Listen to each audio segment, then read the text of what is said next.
আসে সামাজিক অধিকার। একজন হাজী সাহেব, একজন যিনি হজ করে আসছেন, উমরা করে আসছেন, বড় হজ করে আসছেন বা কয়েক বছর আগে করেছেন, তাকে স্মরণ করিয়ে দিতে চাই আপনার এই সামাজিক যে অধিকার রয়েছে এটা আপনি অবশ্যই আপনার সমাজে, আপনার ক্যালাবরেতে আপনার যতটা কোয়ালিটি আছে এটাকে আপনি তুলে ধরুন। আমাদের অনেক কোয়ান্টিটি পরিমাণ, হাজার হাজার হাজি, কিন্তু যদি আমাদের কোয়ালিটি ফুল না হয় এ হাজি দিয়া কি হবে আমাদের। তাই আল্লাহ চান যে কোয়ালিটি পূর্ণ, কোয়ান্টিটি বাড়াইলে লাভ হবে না, কোয়ালিটি বাড়াতে হবে, তার তাকওয়া বাড়াতে হবে, তার একনিষ্ঠতা। তাই বলছেন সামাজিক অধিকারের মধ্যে রয়েছে সুদের মতো ব্যবস্থা, মানে ব্যবসা, সুদের মতো পদ্ধতি, তার নিজেও যেমন শক্ত থাকবে আর সমাজেও কাউকে এ পথে চলতে দিবে না। সুদ থেকে বিরত রাখা, থাকা, চেষ্টা করা, সাধনা করা, গবেষণা করা, এর পরিকল্পনা করা, কিভাবে একটা লোককে সুদের মধ্যে না নিয়ে তাকে ব্যবসায়ের মধ্যে, কর্জে হাসানার মধ্যে নিতে পারি। একজন হাজী সাহেব লাখ লাখ কোটি কোটি টাকার মালিক, এখন একজনের সত্যিকারে 1 লক্ষ টাকা দরকার, কিন্তু তাকে যদি সুদে হয় একেবারে তাড়াতাড়ি বের করে দিতে পারে। বা সুদের কারবার যারা করে এগুলা হিন্দুরা করত, এগুলা ইহুদিরা করত, কিন্তু এখন এগুলার অবস্থা খুবই খারাপ। এখন এগুলা আসলে আমাদের মুসলমানদের মধ্যেই এগুলা বেশি চলে আসছে। তাই বড় আফসোস, এই হজের শিক্ষা থেকে একথা বলা হয়, সুদ থেকে আমরা ফিরে থাকতে হবে, চেষ্টা করতে হবে। প্রিয় ভাইয়েরা, একবার শোনা গল্প, তাও কথিত কথায় অনেক সময় শিক্ষা থাকে, যে একজন ইহুদির কাছে আর একজন ইহুদি ব্যবসা করতে যেয়ে টাকা আটকে গিয়েছে। এখন সে তার টাকা দেয় না, বারবার ঘুরায়, অদা দেয়, আবার বলে টাইম পাল্টায় দেয়, আবার চায় টাইম পাল্টায় দেয়। এই করতে করতে সে এখন দেখা যায় টাকাটা তুলতে পারছে না। অবশেষে সে পাদ্রীর কাছে, আমাদের ধর্মে সবচাইতে বড় দুঃখিত হয়ে কথা বলতে হয় যে অন্য অন্য ধর্মে পাদ্রী বা ধর্মযাজক বা ধর্মীয় নেতা, তাদের মর্যাদা মূল্য অনেক বেশি। এমনকি রাষ্ট্রপ্রধানও তাদেরকে তাদের কথা মতো চলে। আপনি পপদের দেখবেন, হ্যাঁ, আপনি ইটালির যে পপ, তারা ইটালি সহ আরম্ভ করে ইউরোপের রাষ্ট্রপ্রধানরা সব তার কথায় মাথা নত করে দেয়। মানে পপের এত বড় পাওয়ার এরকম। তো একজন ধর্মযাজকের কাছে যে বলছে, স্যার বা হুজুর, আমি তো টাকা পাবো অমুকের কাছে, সে টাকা দিচ্ছে না, একটু আপনাকে ব্যবস্থা করেন, আপনি বলে দিলে আমি আর কোথায় যাবো, আপনি আমাদের হুজুর, আপনি আমাদের গির্জার প্রধান, আপনি একটু বলেন। তাই চিঠি লিখছে, পাস করে দিয়ে বলছে এই চিঠিটা ওনার কাছে পৌঁছে দিও। এরপরে ওই ভদ্রলোক পড়ে না, চিঠিটা যে ওনাকে দিছে, নেন, আপনাকে মসজিদের বা গির্জার হুজুর চিঠি দিয়েছে। চিঠিটা উনি হাতে নিয়ে খুলছে, খোলার পরে তাড়াতাড়ি বইটা রাখা বাসায় যে ঘরে ঢুকা টাকা টোকা যা পাইতো ওগুলো আইনা আসতে দিয়ে দিয়েছে, কয়ে যাও। এখন ওর টাকা নিয়ে চলে আসলো, ও তো মহা খুশি যে হুজুরের এরকম পাওয়ার, টাকা দিয়ে দিল। পরে হুজুরের কাছে গেছে ওই লোক, একদিন ঘুরতে ঘুরতে, হুজুর কি লেখছিলেন যে আপনার এই লেখার সাথে সে টাকা দিয়ে দিল? আমাকে কিচ্ছু লেখি নাই, 1 লাইন লিখছি, 1 লাইন। কয় লাইন লিখছে? যে অমুক ইহুদি, তুমি এবার মুসলমান হইলা কবে? কি লেখছে? তুমি আবার মুসলমান হইলা কবে? তুমি যা করতেছো এটা তো ইহুদিদের খাসলাত না, এটা তো মুসলমানদের খাসলাত। যে টাকা পাইলে এটা দেয় না, খালি ঘুরায়, এটা তো মুসলমান। তুমি কবে মুসলমান হইলা এটা আমি জানতে চাই। এই কথা ও বুঝছে যে আমি এই যে ঘুরাইয়া মুনাফিকি করতেছি, এইটা চরিত্র ওরা আমাদের কোথায় ঠিক করেছে, এই খাসলাতটা মুসলমানদের। তুমি কবে নিলে এটা? তবে কি তুমি ইহুদি নাই? বলে না, আমি আসি, তাড়াতাড়ি টাকা দিয়ে দিয়েছে, আমি ইহুদি আসি। ব্যাপারটা টিটকেরি করেছে। আমাদের অবস্থা কি? আমরা কি মানুষকে টাকা পাইলে, আল্লাহ নবী বললেন লেনদেন যদি বেকায়দা হয় তাহলে যে দেরি করে, বলে করে দেরি করে, অতটা অপেক্ষা পর্যন্ত প্রত্যেকটা সেকেন্ড যেন নফল ইবাদত করলে যে সব হয় সেই পরিমাণ সব আমলনামায় লেখা হয়। সুবহানাল্লাহ। ইসলামটা কত সহজ করে দিয়েছেন। আপনি টাকা ধার নিছেন, ব্যবসায়ী মাল নিছেন, দিতে পারেন নাই, মোবাইল বন্ধ করবেন কেন?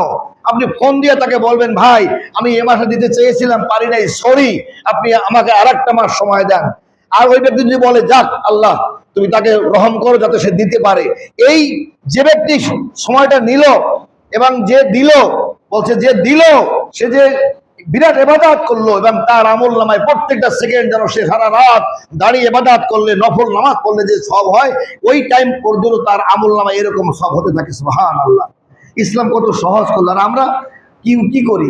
ওমা সেই দোকানের কাছেই যায় না, যে দোকানে টাকা পাইবো কয়দিন বাকি খাইয়া পরে আর এক দোকানে যায়, আর ওইখান দিয়ে হাঁটে না, ওই রাস্তা দিয়ে যায় না। এই মুসলমান আইয়াল্লাহ খাওয়ান। আমরা আসল, আমরা আমাদের চরিত্রকে চেঞ্জ করতে হবে। এরপরে সুদ মুক্ত কথা বলা হয়েছে। হিংসা, এই সামাজিক অধিকার যেটা, হিংসাকে দূর করে দিতে হবে। হাজী সাহেবগণ, নামাজিগণ, হে আমার, হজ করলে তো বলা হয় হাজী সাহেব, মসজিদে নামাজ পড়লে তো মুসল্লি বলা হয়। আপনারা তো আরো হজ করে একবার, আর আপনারা ডেলি 5 বার নামাজ পড়েন। আপনাদের নামে আমরা লিখি না অমুক মুসল্লি অমুক মুসল্লি, তবে আমরা অনেক সময় কথা বলি না উনি আমাদের ঘরে এখানের মুসল্লি। তা আপনি তো মুসল্লি, মুসল্লা না। আপনি কি করে এই চেঞ্জ হবেন না? আপনাকে আহ্বান করি, সুদ মুক্ত জীবন ব্যবস্থা, হিংসা ও জুলুম মুক্ত সমাজ গঠনে আপনাকে অঙ্গীকার করতে হবে।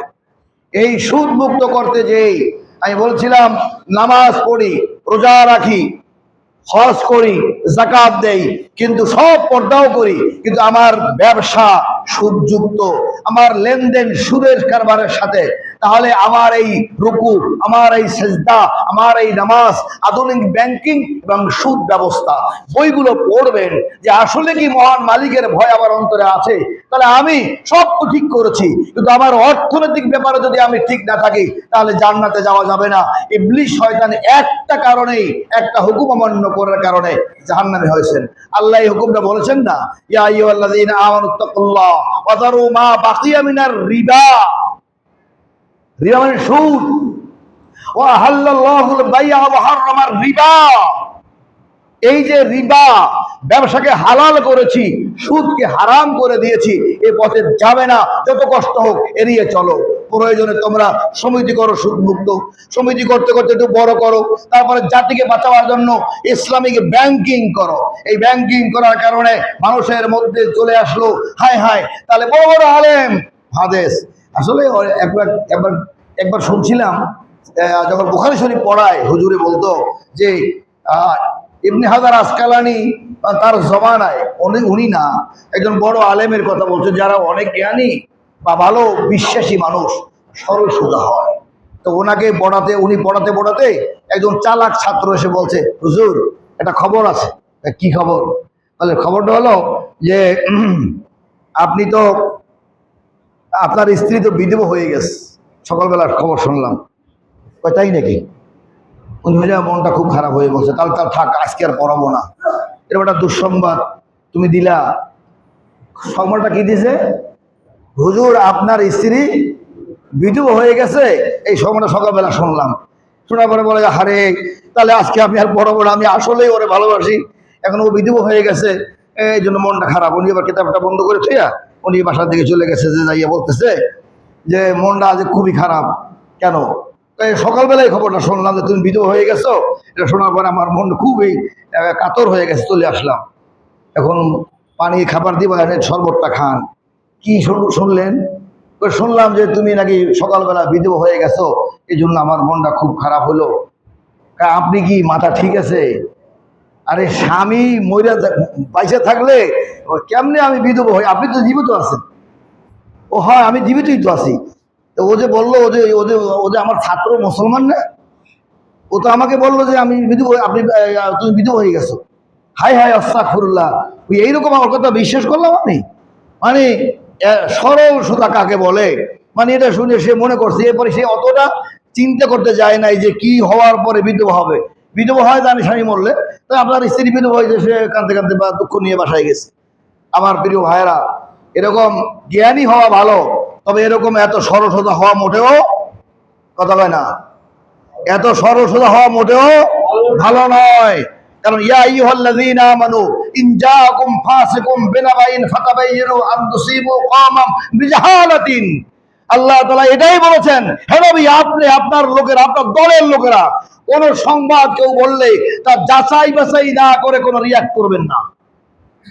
আপনাকে যাচাই বাছাই করতে হবে, কে সংবাদ দিল, কি সংবাদ দিল, তার তার গুরুত্ব কতটুকু আছে, আমাকে কি লিখে দিল, আমাকে বুঝতে হবে। তাই সরল সহজ হওয়া ভালো, তবে এত সরল সোজা হওয়া মোটেই ভালো নয়, কল্যাণ নয়। আল্লাহ তাআলা সূরা হুজুরাতের মধ্যে এটা কঠিনভাবে বলেছেন। প্রিয় ভাইয়েরা, তাই ব্যাংকিং মানুষকে বাঁচাবার জন্য কিছু মানুষ মিলে মিলে আজ কাতার, দুবাই, আবুধাবি, বিশ্ব ব্যাংক মিলে ধীরে ধীরে ইসলামিক, এদেশের আলেমরা পর্যন্ত ভাবতেই পারতো না যে ব্যাংক আবার ইসলাম হয় কেমনে।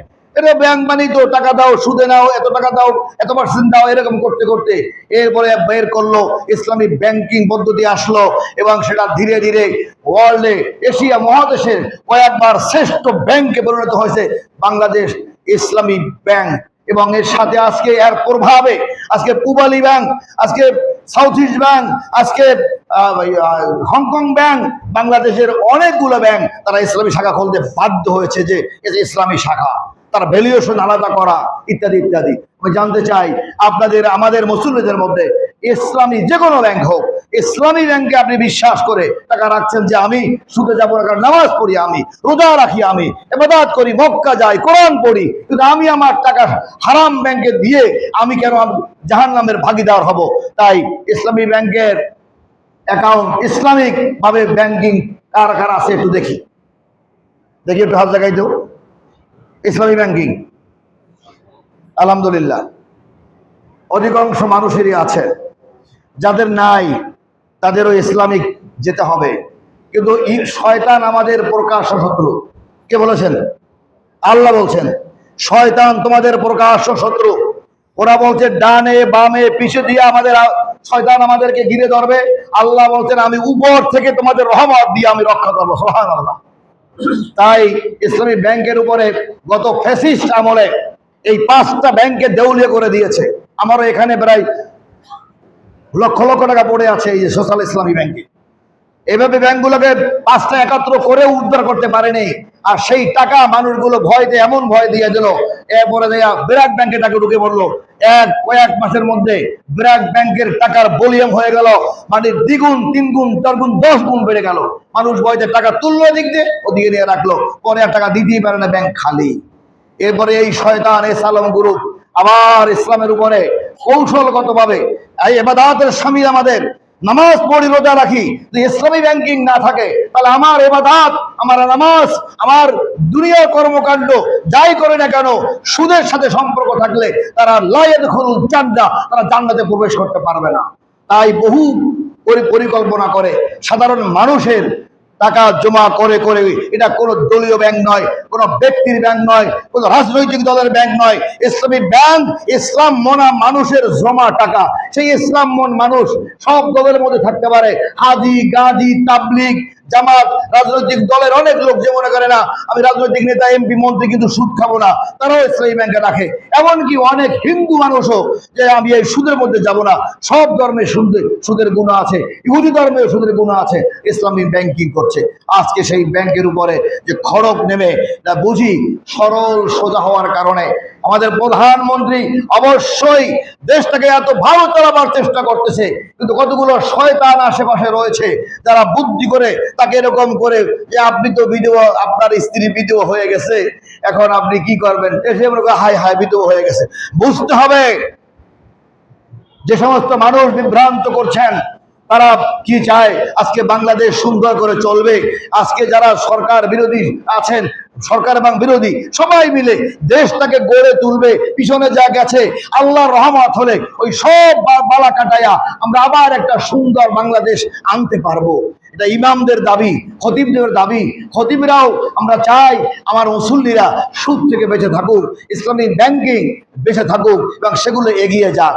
কিন্তু চোর ডাকাত যারা ইসলামিক বাংলাদেশ ব্যাংকের হাজার হাজার কোটি ডলার মিলিয়ন ডলার চুরি করে পালিয়ে যে তারা যদি আবার ইসলামী ব্যাংকের চেয়ারম্যান হইয়া বসায়, যে বুদ্ধি করে, এটা নিশ্চয়ই আমাদের প্রধানকে ভুল বুঝাইয়া কৌশল করে। এ কথা আমরা বলতে চাই, প্রধানমন্ত্রীর কাছে কথাগুলো পৌঁছে যাবে যে আপনাকে ভুল বুঝাইয়া আসল তথ্য না দিয়া যে তথ্যগুলো তারা দেয়, নিশ্চয়ই কোনো শয়তানি আছে তাকে ছোট করে। না হলে 2014 সালে কবি নজরুল ইসলাম ময়মনসিংহ বেড়াইতে গিয়েছিল, এই কথা তাকে লিখে দিয়েছে, আর সে পড়ছে, তো বুঝতেই পারে নাই। এর মানে কত বড় ভুল এটা দিয়েছে। যারা লিখছে তারা চক্রান্ত করে আমাদের প্রধানমন্ত্রীকে ছোট করছে। আমরা আশা করি তার এই সরলতা, দেশপ্রেমিক ভালোবাসা, এটাকে অন্য পথে লাগিয়ে তার প্রতি অশ্রদ্ধা বানানোর এটা কুচক্রি চলছে। এটা আমরা ইমামরা হতে দিতে পারি না। কারণ 3 বার এইবার ওনার আসার পরে আমি মিটিংয়ে বসছি, দেখলাম তার আশা, তার আকাঙ্ক্ষা দেশে ইসলামের ভালো থাকুক, মানুষ ইসলামিক পর্দা পুষিতে থাকুক, মাদ্রাসাগুলো সুন্দর চলুক, মসজিদগুলো ভালো থাকুক। এটা তার কথায় কথায় সে আমাদের সাথে বসে কথা বলেছে। শুধু নয়, বলছে আপনারা আগে যান, আমি পাশে থাকবো, কোনোই হবে না। কিন্তু বাস্তবে যারা কলকাঠি নাড়ে তারা তাকে ভুল পথে পরিচালিত করে। প্রিয় মুসল্লি ভাইরা, আমরা চাই আমাদের দেশের মানুষ সুদ মুক্ত ভাবে একজন ভালো পরহেজগার হোক, মানুষ হোক, ভালো ব্যবসায়ী হোক। এটা চাই কি চাই না? চাই কি চাই না? তাহলে আমাদেরকে অবশ্যই পাপের সমস্ত রাস্তা থেকেই তো ফিরে থাকতে হবে। যেগুলোই পাপ হয় আমাদের সেইগুলো থেকে বেঁচে থাকতে হবে। আর আমাদের দায়িত্ব, তাআওয়ানু আলাল বিররি ওয়াত তাকওয়া ওয়ালা তাআওয়ানু আলাল ইসমি ওয়াল উদওয়ান। এই সরকার যে ভালো কাজগুলো করবে, সেই ভালো কাজের আল্লাহ পবিত্র কোরআনের সূরা মায়েদার মধ্যে বলেছেন, তোমরা ভালো কাজগুলোর প্রশংসা করে তাকে আরো অ্যাক্টিভ করে দাও, সে যেন ভালো কাজ করে মজা পায়।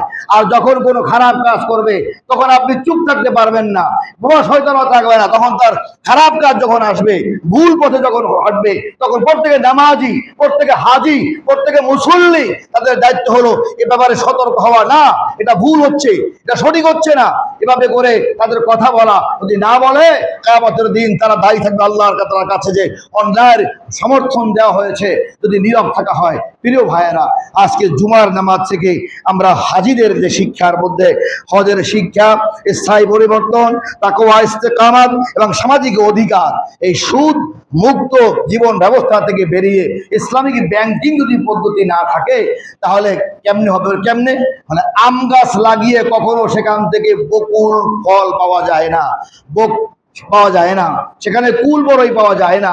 চোর ডাকাতকে বসায়া দিয়া ব্যাংকে এমনি তো চুরি করে, যে তার স্ত্রীর নামে লক্ষ কোটি কোটি টাকা চুরি করে নিয়েছে, সেই ব্যক্তি দিন খেলাপি, তাকে যদি আবার ইসলামী ব্যাংকের প্রদান করে, এটা আমরা প্রতিবাদ করলাম।